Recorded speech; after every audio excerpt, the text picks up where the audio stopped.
Hello అండి. Welcome to Saritha's వాళ్ళు. ఈరోజు మీకు ఒక యూజ్ఫుల్ టిప్ చెప్తానండి. ఇదైతే మనం కాఫీ కలుపుకునేటప్పుడు ఒక్కొక్కసారి గ్లాసులో కాఫీ పొడి వేసేసి మనం పాలు పెట్టుకుంటా ఉంటాం. పాలు పొంగొచ్చే లోపల అదంతా కూడా కింద అంటుకొని పోతా ఉంటది. అంటుకొని పోయి గడ్డలాగా ఉండేసి మనకి పాలు పోసినా కూడా కలవకుండా ఉంటది. అలాంటప్పుడు ఇలా చేసుకుంటే చాలా బావుంటది. షుగర్ ఒక స్పూన్ తీసేసుకొని ఆ కాఫీ పొడిలో వేసి ఇలా కలిపి పెట్టుకుంటే గడ్డలు కట్టకుండా ఉంటదండి.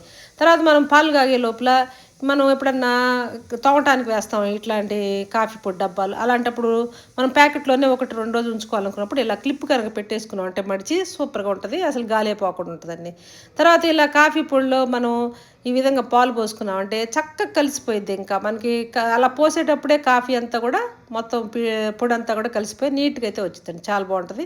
వెంటనే మనం ఒకసారి గనుక తిరగబోసుకున్నామంటే కాఫీ అంతా ఈజీగా కలిసిపోయిద్ది. ఎందుకంటే పంచదారతోటి మనం కాఫీ పొడి కలిపి ఉంచాం కాబట్టి గడ్డలనేదే లేకుండా సూపర్‌గా అయితే కాఫీ ప్రిపేర్ అయిపోయిద్దండి. ఈ టిప్ నచ్చినట్లయితే లైక్ చేయండి, షేర్ చేయండి, సబ్స్క్రైబ్ కూడా చేసుకోండి.